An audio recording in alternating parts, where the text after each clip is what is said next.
I never thought I'd be the kind of guy writing one of these stories. I've seen countless posts on Reddit about relationships gone wrong, and while I felt bad for those people, I never imagined I'd end up in the same situation. But here I am. For context, I live with my girlfriend, Hannah, 29, female, and I, 31, male, have been together for 5 years. We've been living together for the past 3 years in a cozy apartment just outside the city. I work in tech sales, which is a demanding job with long hours and constant pressure to meet targets. It's not the easiest career, but the pay is good and it allowed us to live comfortably and plan for the future. Hannah, on the other hand, works part-time as a freelance graphic designer. Her schedule is flexible, so she spends most of her time at home. When I say I've been planning for the future, I mean I've been working hard to set us up for a solid life together. I've been taking on extra projects at work and pushing myself to climb the ladder so that we could have some financial stability when I eventually popped the question. I even started looking at engagement rings a few months ago. Hannah and I have talked about marriage in the past, and while we both agree there was no rush, it's something I've been thinking about more and more lately. We've built a life together that I thought was leading to something permanent. I imagined us buying a house in a few years and maybe starting a family, or at least a dog to keep her company while I'm at work. Every late night at the office or stressful meeting with a client felt worth it because I was doing it for us, for our future. I'd even started putting away money in a savings account, not just for the ring, but also for a nice honeymoon somewhere tropical. Hannah's work situation has always been different from mine. She has a much more relaxed schedule, working on freelance projects when they come in. It's not consistent, but she enjoys what she does and has always contributed her share to our expenses. For the past year or so, I'd been quietly planning how I would propose. I wanted it to be special, something that would reflect how much she meant to me. I thought about recreating our first date or maybe taking her on a surprise trip to Paris since she's always dreamed of visiting the Eiffel Tower. Our setup always seemed to work well. I'd put in the hours at work and Hannah would manage the home. She was always supportive, or so I thought. She'd tell me how proud she was of my work ethic and how much she appreciated everything I did for us. I believed her, sure. We had the occasional argument like any couple, but nothing major. Most of our disagreements were about small, everyday things like me forgetting to take out the trash or her leaving the bathroom sink a mess. We always worked through it and moved on. But last Tuesday, everything changed. It was a normal day, or so I thought. I left for work early in the morning, expecting another long day of client meetings and calls. Around noon, one of my afternoon meetings got cancelled unexpectedly. Instead of killing time at the office, I decided to head home. I thought it would be nice to surprise Hannah. I got back to the apartment around 2 p.m. It was unusually quiet. Normally Hannah would be in the living room working on her laptop or watching TV, but she wasn't there. I figured she might be in the bedroom taking a nap. As I walked towards the hallway, I heard her voice. She was on the phone in the bedroom. The door was slightly open, and I could hear her clearly. At first, I didn't think much of it. I assumed she was talking to a client or a friend, but as I got closer, her words started registering, and my heart sank. It was something to the effect of, "Yeah, he works so much. Perfect setup. I can totally do whatever I want. He's never home, and he trusts me completely." Her tone wasn't just casual, it was cold and calculating. It wasn't the Hannah I knew. I froze in the hallway, trying to make sense of what I was hearing. She was talking about me, about how my long hours made it easy for her to cheat. I didn't barge in. I didn't confront her. I don't know why, but something told me to stay quiet. I stood there for another minute listening to her continue the conversation. And then I made up my mind. I turned around, grabbed my laptop bag from the living room, and walked out of the apartment without making a sound. I didn't go back to work. Instead, I drove straight to my friend Mike's place. Mike's been my rock through a lot of tough times, and I knew I could count on him to help me think this through. When I got there, I told him everything. He was as shocked as I was. That night, I started making a plan. I didn't want to act impulsively, but I also couldn't stay in that apartment or in this relationship. I realized this wasn't just an emotional betrayal. Hannah and I had a lot of shared responsibilities, joint bank accounts, a lease, and plans for the future. I needed to protect myself, not just emotionally, but also financially. The next morning, I went to the bank. I moved most of the money out of our joint account into my personal account, leaving just enough to cover the next round of bills. I wasn't trying to be petty. I just didn't want Hannah to have unrestricted access to the money I'd been working so hard to save. Then I contacted our landlord. Our lease had another 6 months on it, so I couldn't just walk away without consequences. I explained the situation and asked to have my name removed from the lease. The landlord wasn't thrilled, but he agreed to work with me as long as I provided documentation. I began documenting everything. I checked our joint bank account and took screenshots of all recent transactions. I looked through our shared calendar to see if there were any clues about what she'd been up to. I even downloaded phone logs from my carrier. I didn't know if I'd need this information, but I didn't want to take any chances. The hardest part was informing Hannah about all of this. I couldn't face her, not after what I'd overheard. I knew any conversation would devolve into excuses or denials. I didn't have the energy for that. In the letter, I explained what I'd heard and how it made me feel. I told her I couldn't continue the relationship and that I'd taken steps to separate our finances and living arrangements. I kept it simple and factual. After emailing her the whole thing, I packed my essential belongings and moved into a hotel. It wasn't ideal, but it gave me space to think and figure out my next steps. By the time Hannah received the letter, I'd already started getting texts and calls from her. At first, they were confused, asking me what was going on. Then they turned frantic, claiming I misunderstood and begging me to come home. When I didn't respond, the messages got angry. She accused me of overreacting, of ruining everything over what she claimed was a joke. I didn't engage. I knew what I'd heard, and there was no way to unhear it. This wasn't about a misunderstanding or a joke. It was about the fundamental lack of respect she had for me and our relationship. Over the next few days, the calls and messages intensified. Mutual friends started reaching out, saying Hannah was upset and didn't know why I'd left.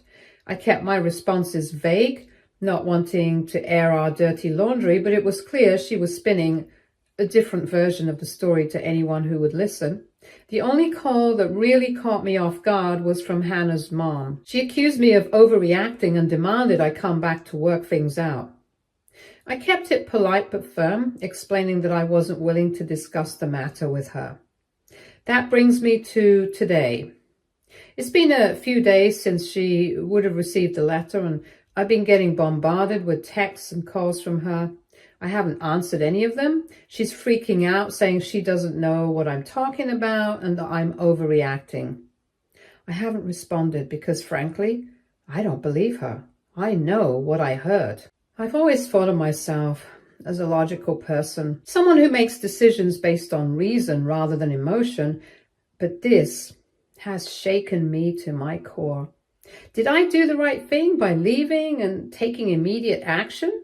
Should I have confronted her directly instead of walking away? And if I'm on the right track, what should I do next? Any advice would be appreciated. Update 1. First, I want to thank everyone for the overwhelming support on my original post. I honestly didn't expect such a huge response, and reading through your comments has helped me feel less alone in this situation. Many of you asked for updates, so here's what's happened in the last few days. To address some common questions from the comments, no, I haven't confronted Hannah directly yet. Many of you advised against it, saying it would only give her a chance to manipulate the situation, and I agree. And for those wondering about the financial side, yes, I consulted with my bank to make sure everything I did was within my rights. The past few days have been a lot. Hannah's reaction to the letter was exactly what many of you predicted. After the initial shock wore off, she started spinning her own version of events. Mutual friends began reaching out to me, saying she told them I'd completely misunderstood a conversation she was having about planning a surprise party for my upcoming birthday. I almost laughed out loud when I heard that. My birthday isn't for another 6 months. At first, I started to question myself. What if I did mishear something? But I quickly pushed that thought aside because deep down, I know what I heard. The tone, the words, none of it was about planning a party. Yesterday, I got the confirmation I didn't even know I needed. My friend Mike, the guy I've been staying with, told me his wife heard something from Hannah's co-worker. Apparently, Hannah has been seeing someone from her old workplace for at least 3 months. According to this co-worker, Hannah's been telling people at her previous job that she's single. The co-worker didn't even realize we were still together until Mike's wife mentioned it. Hearing this felt like a gut punch, but at the same time, it solidified everything for me. I didn't go looking for this information. It came to me unsolicited. It's one thing to suspect, and it's another to have it confirmed. In the meantime, I've been working on fully detangling my life from Hannah's. Over the weekend, I went back to the apartment while she was out and packed up the rest of my stuff. Mike and his wife helped me load everything into their car. I left behind anything we'd bought together, furniture, kitchenware, decor. I only took what was undeniably mine, clothes, personal items, and a few sentimental things. I also made a detailed inventory and took photos of everything I left behind, just in case there's any dispute later. Who knows, right? The hardest part of packing wasn't the logistics, it was coming across photos of us together. 5 years worth of memories now tainted. I found myself wondering if she was already cheating in some of those moments, if the smiles and laughter in the pictures were genuine or just a facade. It's a terrible feeling to question the reality of your entire relationship.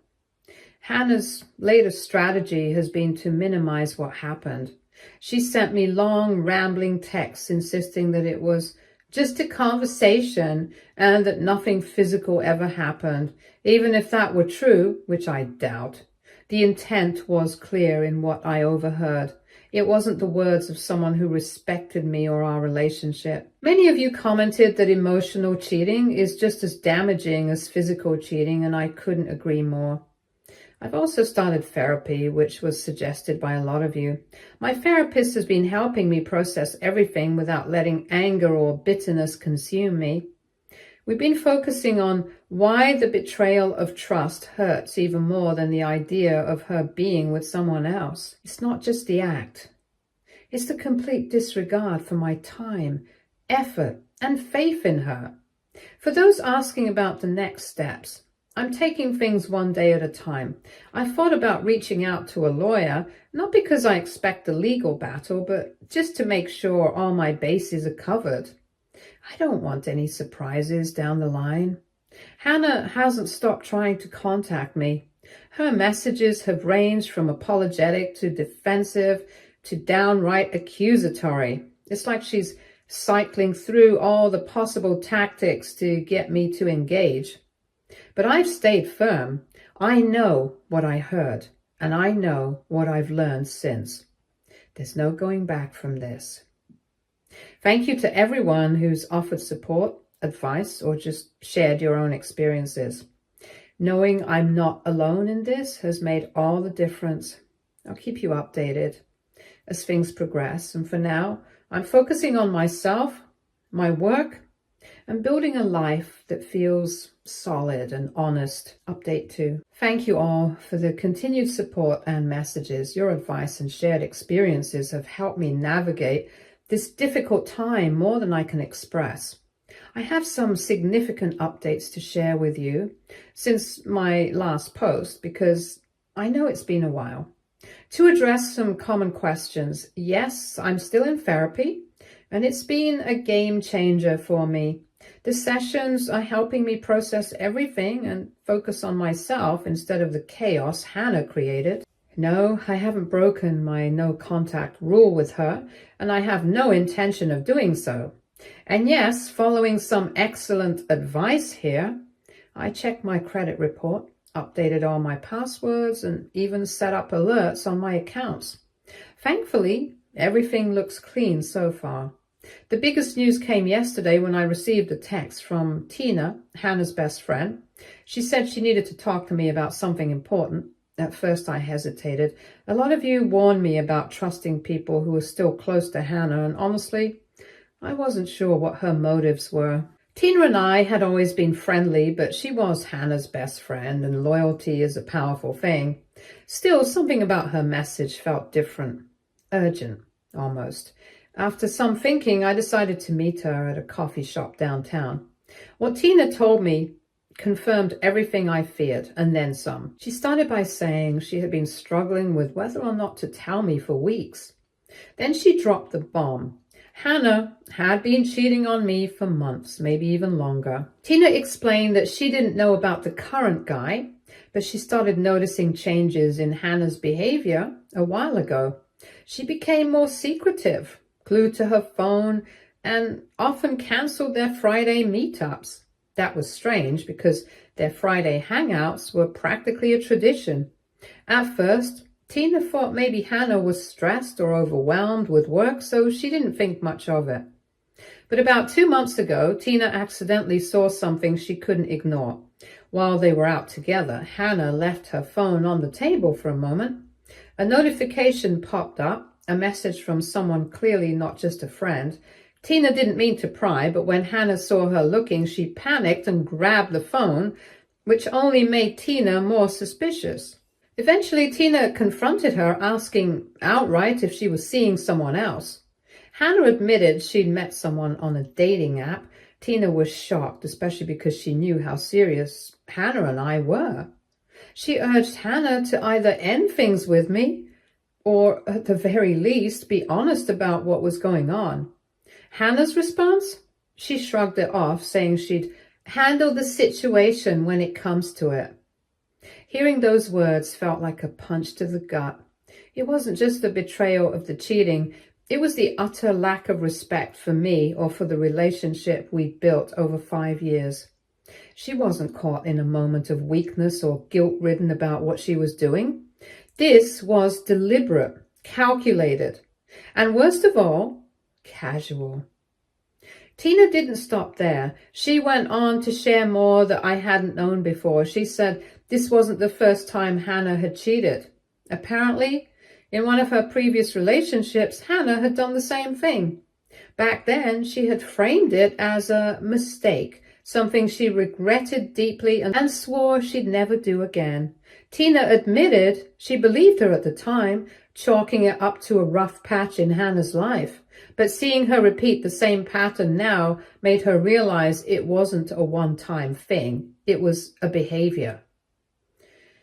As Tina told me all this, I just felt messed up. I was furious, obviously, not just at Hannah, but at Tina too, for keeping this from me.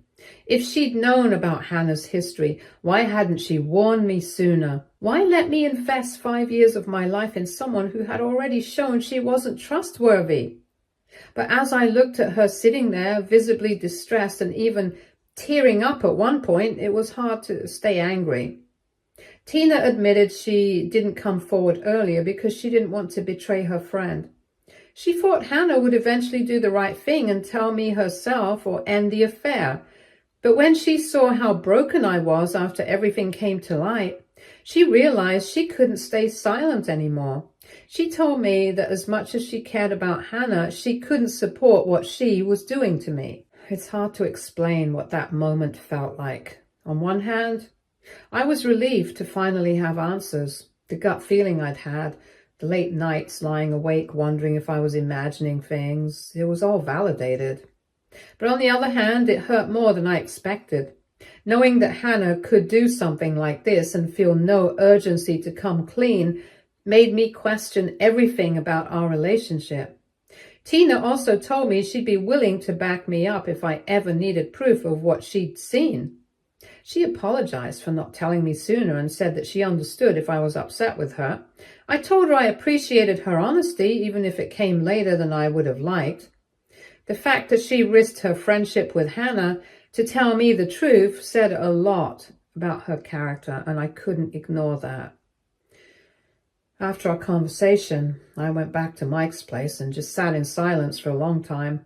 Even though I already knew the truth, having it confirmed and hearing how deliberate and long-term it was hit me harder than I expected.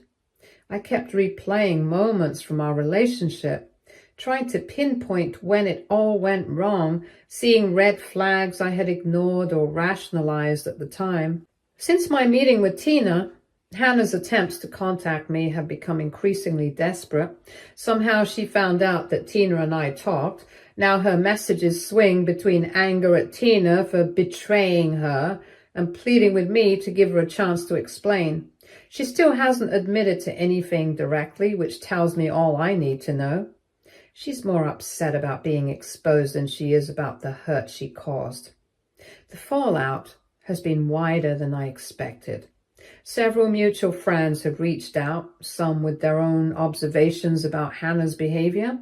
One friend mentioned noticing how Hannah's demeanor changed whenever I wasn't around, but they didn't feel it was their place to say anything at the time. While part of me wishes someone had spoken up sooner, I also understand why they didn't. It's not an easy thing to do. Hannah's mom has also been texting me. Her messages started with concern and quickly shifted to asking me to understand that everyone makes mistakes and that Hannah is going through a lot. I blocked her. As many of you pointed out, I don't owe anyone forgiveness or explanations, least of all someone who is more focused on damage control than accountability. On the personal side, I've been reconnecting with old friends and rebuilding my social life. It's been heartening to rediscover those connections, especially with people who knew me before I met Hannah. One friend invited me to join their hiking group, and it's been a surprisingly therapeutic outlet. There's something grounding about being out in nature, away from all the noise and drama. Looking ahead, I'm focusing on creating a routine that's just for me. I've started journaling, which helps organize my thoughts. The gym has also been a huge outlet. There's something about pushing yourself physically that quiets the mental chaos. For now, I'm taking things one day at a time. The overwhelming advice I've received is to focus on healing and not rush any major decisions. I think that's exactly what I need to do. Thank you all again for the support, advice, and kindness. It's comforting to know I'm not alone in this. I'll update you again if anything significant happens. Update 3. Thank you again for all the support and advice. It's hard to put into words how much this community has helped me through these past few weeks. Even just knowing that there are people out there who understand and care has made such a difference. I wanted to share what's been going on since my last update. The biggest thing is that the full truth about Hannah's behavior finally came out. Apparently, Rachel had been flirting with one of her old co-workers. Well, that co-worker reached out again, and this time the story got even messier. Turns out the guy Hannah was seeing is married. His wife recently found out about the affair and she confronted Hannah. Apparently it wasn't a calm discussion either. Hannah got an earful, and rightly so. I wasn't there for the confrontation, but hearing about it from other people was surreal. Part of me felt free, like this was proof I wasn't crazy or overreacting. Hannah wasn't just making one mistake or going through a rough patch. This was a pattern of deception and selfishness. I don't know exactly how things unfolded between Hannah and the guy she was seeing, but the co-worker said it's caused chaos in his marriage. His wife is furious and their relationship is falling apart. Hearing all of this gave me some closure, oddly enough. For weeks, I'd been questioning myself, wondering if I misinterpreted things or acted too quickly. Now I know I made the right decision. Hannah wasn't just disrespecting me, she was lying to everyone around her. It's sad more than anything. Since then, Hannah has been trying less to contact me directly, but she's still not completely gone. Her messages have shifted from anger and excuses to apologies. She sent one long message saying she's sorry for everything and wants to meet for one last conversation. She claims she's changed and learned from this experience. I didn't respond. At this point, what's the point? I've already spent too much time and energy trying to understand her choices. Her latest message mentioned that she knows I talked to her friend Tina. She's furious about that, calling Tina a traitor for coming to me with the truth. Honestly, the fact that she's angrier at Tina for being honest than at herself for cheating just reinforces how self-centered she's been throughout all of this. Speaking of Tina, she and I talked again briefly after my last update. She apologized for not coming forward sooner and explained how hard it was for her to decide between loyalty to Hannah and doing the right thing. I told her I didn't hold it against her. It's a tough position to be in, and I appreciate her eventually choosing to tell me the truth, even if it came late. In terms of my own life, I'm starting to feel like I'm turning a corner. My temporary apartment is feeling more like home now. I've been slowly decorating, picking out furniture, little things that make it mine. Pixel, my dog, has been a huge comfort, watching him explore the new space and settle into his favorite spots. Has been a reminder of how life goes on, even when it feels like everything is falling apart. Work has been another positive thing. I recently got offered a promotion, which caught me by surprise. Apparently, my focus on work these past few weeks hasn't gone unnoticed. The promotion would mean more responsibility, but also more flexibility with my schedule, which sounds like a win-win. I haven't made a final decision yet, but I'm leaning towards accepting it. It feels like a step forward, something I can do for myself without worrying about how it affects someone else. Therapy has been a lifesaver. I've continued going weekly, and it's helped me process everything without getting stuck in anger or regret. My therapist and I have started looking at patterns in my past relationships, not just with Hannah, but even before her. It's been eye-opening to realize how much I've ignored red flags or made excuses for people because I didn't want to deal with conflict. We're working on building healthier boundaries and recognizing what I need in a relationship moving forward. One thing that's been tough is dealing with memories. While packing up my stuff from the apartment, I came across old photos and mementos from my time with Hannah. It was like going down a rabbit hole of questioning everything. Were those happy moments real? Was she already cheating when we took that trip or celebrated that anniversary? It's exhausting. I'm trying not to dwell on it too much. Some mutual friends have reached out since all of this happened. A few said they'd noticed things about Hannah over the years but didn't want to interfere. I can't say I blame them. It's easy to look back and say, I should have known, but at the time it's not always clear. Still, hearing their observations has been a mix of validating and frustrating. On the bright side, the friends who have stuck by me have been amazing. They've made an effort to include me in plans and remind me what it's like to have fun again. Hannah's mom also reached out a few times, but I blocked her now. Her messages went from trying to explain Hannah's behavior to asking me to forgive her. She said things like, everyone makes mistakes and Hannah's going through a lot. I get that she's a mother trying to defend her child, but I'm done with excuses. Looking back on everything, it's hard to believe how much has changed in such a short time. When I wrote my first post, I was in shock, unsure of what to do or how to move forward. Now, while I'm still healing, I feel stronger and more grounded. The life I thought I was building with Hannah is gone, but I'm realizing that's okay. It wasn't the life I thought it was, and I'm better off without the lies and betrayal. To everyone who's been following this journey, thank you. Your advice, encouragement, and even the tough love have been invaluable. I've learned so much about myself and what I deserve in a relationship, and I feel like I'm finally on the path to something better. I don't know if I'll update again after this. Part of me feels like it's time to close this chapter and focus entirely on moving forward, but I wanted to share this update as a way to say thank you and to hopefully give some hope to anyone else going through something similar. It gets better. It really does. Stay tuned for more stories from Our Girl Relationships.